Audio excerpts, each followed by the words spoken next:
Welcome to the Banking with Life podcast. This is our Q&A series where I answer your questions regarding the infinite banking concept, becoming your own banker. Let's get started.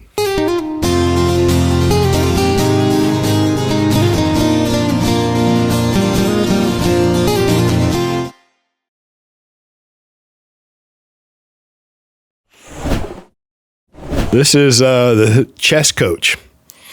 Good old Julie, the best sibling.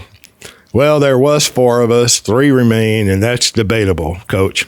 Okay, but Julie's my sister. I love her dearly. She's a great sibling. Okay, at about the 110 mark, and this is a comment on the 100th episode special. So at about the 110 mark, give or take, mentions clients may need to know. So Julie mentions that clients may need to know the PUA potential at a random time. That would be good to know. If you own a life insurance policy and you have a PUA, a paid up additions rider, you should know what you have the contractual right to pay into that PUA, paid up additions. So you should know what that premium is. And my opinion that you should pay that PUA premium up to the MEC limit every year, whatever your contractual limit is or your contractual right is without MECing, you should pay that premium. Okay, but this makes me consider 2 aspects. One being the amount in a given year one could add and be under the MEC. 2 being when one practices being a good banker and calls to do a loan repayment, thinking in terms of the amount above the interest, quote unquote, on that loan that could be safely added to the PUA while avoiding MECing the policy. There are a few sweet ways to train the mind to see opportunities to maximize a policy's power that perhaps owners miss. Complete agreement. So, and what he's alluding to and directly saying is, you have a contractual limit of premium that can be paid into the paid up additions rider. And so whenever you're making a loan repayment, the quote unquote interest, the additional interest above what the life insurance company is charging you, that is a place to put that quote unquote additional interest. So we're calling it additional interest. It's additional capital to our system, and it's premium to the life insurance company. And if I had Nelson's book here, I think that's on page 58, I could be wrong, where he discusses the interest. There's no question that there are a few sweet ways to train the mind to see opportunities. That exercise alone of training your mind to see opportunities, it will serve you well over your whole lifetime. And here, applied to the infinite banking concept, training our mind to see the opportunities where we can maximize the policy's power that perhaps others miss. And the power in a life insurance policy is in the premium. Premium, right? That's where you can control the outcome. The more premium I pay, I cause future dividends to go up without the dividend scale ever changing. Very powerful when you see that, when your mind sees that, when you experience that. And it took me a few years, but then you look over your shoulder and it's like, what's wrong with this? It's too good to be true. Why isn't everybody else doing this? But once you see it, you cannot unsee it. And it doesn't matter what anybody else says. All right. Thanks, Coach, for listening and commenting. I appreciate you. And this question, and this, I would think that a financial advisor or agent is asking this question. What life insurance company is best for IBC? It's the companies that I represent, right? They're the best. So, but at the end of the day, and I don't promote life insurance companies on this channel. I'm married to my wife. I'm not married to a life insurance company. I engage with, represent the companies that I feel that are the very best. And there's multiple reasons that they're the very best. But it's still my opinion and my experience. And of course, everything we do in our life is compared to others and what they do. I get that. But the question here, what life insurance company is the best for IBC? What you want is a well-run mutual life insurance company. What does that mean? Well, they don't play games with their dividends. They don't invest in things like Bernie Madoff. They at least make an effort to be transparent on their dividends and they have a good product portfolio, and maybe their philosophy is not antagonistic to you, the contract owner, the policy holder, to exercise your contractual rights, such as requesting a loan. The short answer is you want a well-run mutual company. And that's really a matter of opinion and research. And then my preference is non-direct recognition companies. I mean, there's so much noise out there. I'm going to have to do an in-depth episode on direct and non-direct. And then their philosophy. So, and it's not just every life insurance company that your IMO has to offer. Okay. Just because they're a mutual life insurance company doesn't mean that, they're the best or good for the infinite banking concept. But at the end of the day, right, this becoming your own banker is a process, all right, not a product. But if we're going to purchase life insurance, it's okay for you to do your homework and to do your research, right? And that's not just, a gathering of consensus on the internet. Okay, and this question, and this is a question or a statement on laddering life insurance policies, episode 20. Okay, great video, very informative. I've often wondered if Mr. Nash laddered or ever stopped paying premiums. By the way, I really like the music choice. Gives an old-time, different era feel. Well, thank you for listening, DR, and thank you for your comments, and thank you for your question. No, to my knowledge, Nelson Nash never stopped paying a life insurance premium. He did buy and own 10-pay policies, right? So Nelson purchased an awful lot of life insurance policies prior to the life insurance industry coming up with a paid-up additions rider. So he became an agent in 1964. He bought his first policy whenever he was age 13. Actually, his daddy purchased a policy on him when he was 13. He turned 14 and his daddy said, "Boy, this is yours. You pay for it." Okay, now think of that. He was born in 1931. All right. So Nelson Nash had paid life insurance premiums for a very long time. He got into the forestry industry, and then his brother became a life insurance agent, and he purchased his 1959 State Farm policy from his brother. And Nelson tells you all of this, right, either in his book or in his 10-hour seminar, which is available now. It's 6.5. The breaks have been trimmed out. It's been edited down a little bit. But that 6.5-hour DVD video series of Nelson giving his presentation is available at infinitebanking.org. And it's also available in our store. And we'll give you a discount if you call our office and request a discount code. But and my point here is that you should get that. You, the listener, if you have an interest in the infinite banking concept, then you should own and watch more than one time Nelson's 6.5-hour presentation.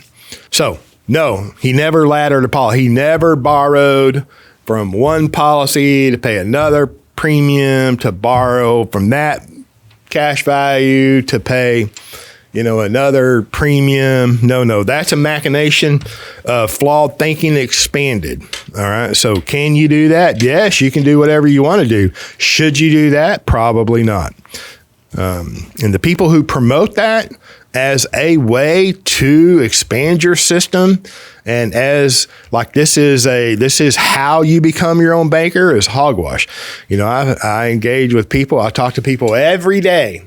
My whole team, we talk to people every day and we get feedback of what they hear out in the infinite banking footprint. And this is promoted. It's like, well, you've got some cash value. Now it's time to buy another policy. It's hogwash. All right, I'm not saying you shouldn't expand your system. You should expand your system. You should become your own banker. Right? It takes the average bear quite some time to control the whole banking function as it relates to them. So, borrowing money just to borrow money, and then they justify, the people who promote that, they justify it in multiple ways, fancy presentations. Oh, I'm paying interest on compound or decreasing balance, and I'm earning interest on a compounding balance. Listen, when you borrow money from the life insurance company, you're collateralizing your cash value, one of the most valuable assets that you have, one of the most valuable, flexible, powerful financial tools that you have. You must maintain control of outstanding loans. All right. And if you stack and ladder a bunch of policies, just think about how complicated that is. Right? And I get it. There's never a problem until there's a problem. But the more complicated something is, the more fragile it is. All right. There's lots of horror stories out there. Yes, there's a successful story here and there. I get it. The banker can do whatever it is they want. He who has the gold makes the rules. But just because you have a cash value accumulated, now you back up and think about what it took for you mentally and physically to go through that whole thought process and then make the effort to build the capital, exchanging your God-given abilities and talents, skills and experience to accumulate that capital, to purchase a life insurance policy. Look at all that time, effort, and energy. Right now, of course, you're going to accumulate cash value. Of course you are. But just because you have cash value, does that mean you have to immediately or go and collateralize that cash value to do anything? No. Right? All right. And so I know that may be a long answer to your question, but no, Nelson never stopped paying premiums on a policy. He did buy 10-pay policies and 20-pay policies, right? He also bought policies paid to age 100 all day long. He did not ladder policies, period. So the short answer is no. Okay. Thanks for asking, DR. Okay. All right. And this question, Roy Lee asked, and this is how to decide who to work with, part 2 with Mike Rivas. Question, do the same paid up additions, in parentheses, when combined with a mutual company, purchase additional death benefit every year, in effect, increasing cash values exponentially over time? And so, kind of. Okay, look, if I pay a PUA premium, and look, premium is premium. If I send a check to the life insurance company, it's either premium or loan repayment. And if it is a premium, I may have riders on that policy. There's a whole life policy, a base whole life policy it's referred to quite often. Then I'll have riders on there. A paid up addition rider, that's the most important rider when it comes to the infinite banking concept. And then I may have a term rider. There could be a blended PUA where it mixes the PUA rider with the term component, an annual renewable term component. And then I may have other riders on there that you and your professional advisor or agent have worked through and determined what's in your best interest. Okay. When I pay a premium, and when I pay a PUA premium, that PUA premium purchases additional death benefit. That's what I am paying up. Paid up additions. Paid up additional death benefit. Okay. And then there's a very high component of cash value. The majority of a PUA premium payment is cash value. All right. And so that additional cash value purchases additional dividends. All right. And those additional dividends are then paid into the PUA. I'm going out into the future. If I pay a PUA premium today, I get a multiple. Let's say I pay a $1,000 PUA premium. Depending on my age, I'm going to get an increased death benefit. It may be $1,500, 1.5 times the premium. It could be $2,000, 2 times the premium. If I'm young and uber healthy, it could be 3 times the premium, $3,000 increase in death benefit. Okay. So there is an increase in that year. Now, there's going to be an increase in cash value. If I pay a $1,000 PUA, let's say there's $950 increase in cash value, whatever it is, there's going to be an increased cash value. That increase in cash value in year 2 and every year into the future buys additional dividends, causes my dividends to go up. Those dividends will be paid into the PUA on a properly structured policy. Those dividends buy additional death benefit. It's just dollar for dollar most of the time. So if the dividend's $1,000, I'm going to have a $1,000 increase in death benefit. But it's going to increase my cash value, which then again increases the future dividends. So the short answer is yes, but the PUA purchases in that year increased death benefit, and in that year increased dividend. It's the future dividends that continues to cause the increase, creating that exponential curve. In this question, Why is the infinite banking concept never clear? It's always an hour-long video with no clarity. Honesty is brief and to the point. I'm not a fan of Dave Ramsey, but he can explain IBC in one sentence. Well, David, you have the opportunity to learn about the infinite banking concept without listening to hour-long videos if you choose. And you could do that by reading Nelson's book, Becoming Your Own Banker, his first book, and then his second book, Building Your Warehouse of Wealth.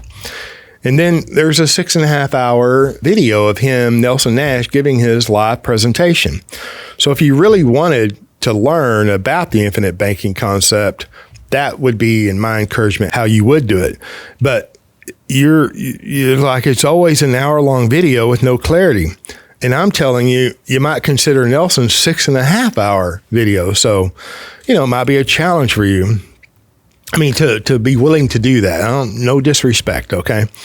But honesty and is brief and to the point. I mean, I agree that honesty is a virtue and brevity is a virtue as well, no question. If Nelson could have conveyed the idea in 2 hours, he would have done it.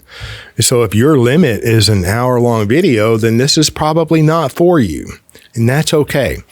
But if one would want to learn the infinite banking concept on their own from the horse's mouth, I mean, that would be my encouragement, not relying on, financial entertainers like Dave Ramsey, explain IBC in one sentence. That's ridiculous. It can't be done in one sentence. And then, Nelson said, and here's a great point. Nelson said many times that most people's understanding of life insurance is based on someone else's misconception. And that's what we have going on here. So my encouragement would be to educate yourself. But if an hour-long video or an hour of your time is the limit, then this is not for you.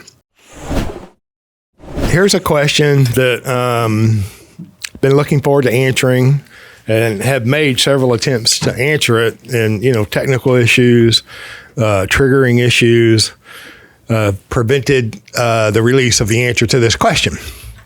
But it's a very good question, and Daniel asked the question on inflation fears or inflated fears on episode 85.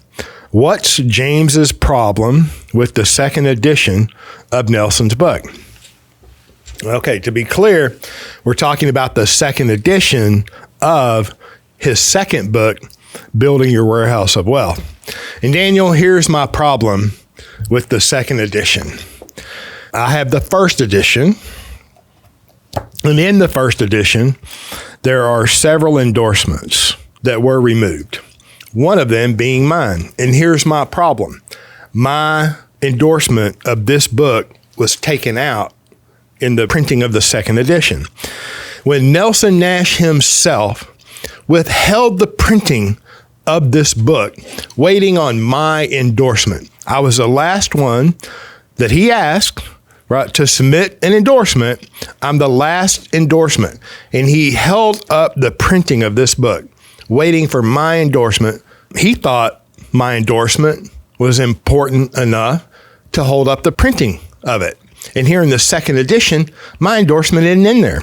Now, there's other endorsements that are not in there either. And I might agree that they should be taken out. I don't know, but I don't think mine should have been taken out. That's my problem. Daniel, that's my problem with it. So, and I'm reading from, like I said, my first edition copy signed by Nelson Nash himself to me personally. But here's my endorsement.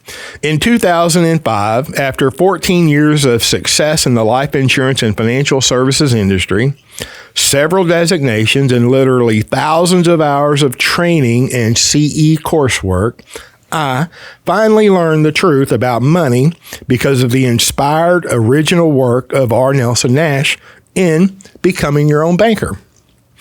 It is an absolutely powerful yet simple paradigm shift in the economic thinking and human action of the individual. Now, with Building Your Warehouse of Wealth, Nelson eloquently expands the understanding of money, human action, and the power of the reader's thinking. Nelson's mentor, Leonard E. Reed, would be proud. Building your warehouse of wealth and becoming your own banker should be required reading in every life insurance agent, insurance company home office employee, and every financial practitioner of any sort. As a matter of fact, this is an absolute must read if you have any interest in the truth about money. James Neathery, 20 plus year veteran of the life insurance and financial services industry. So that's my endorsement in his original or the first printing of his second book that is not in the second edition of his book. So Daniel, thank you for that question and allowing me the opportunity to answer it. Thank you. Thank you for listening. If you have a question that you would like answered, email me at james@bankingwithlife.com. Thank you for listening. Have a great day, and we'll see you next time.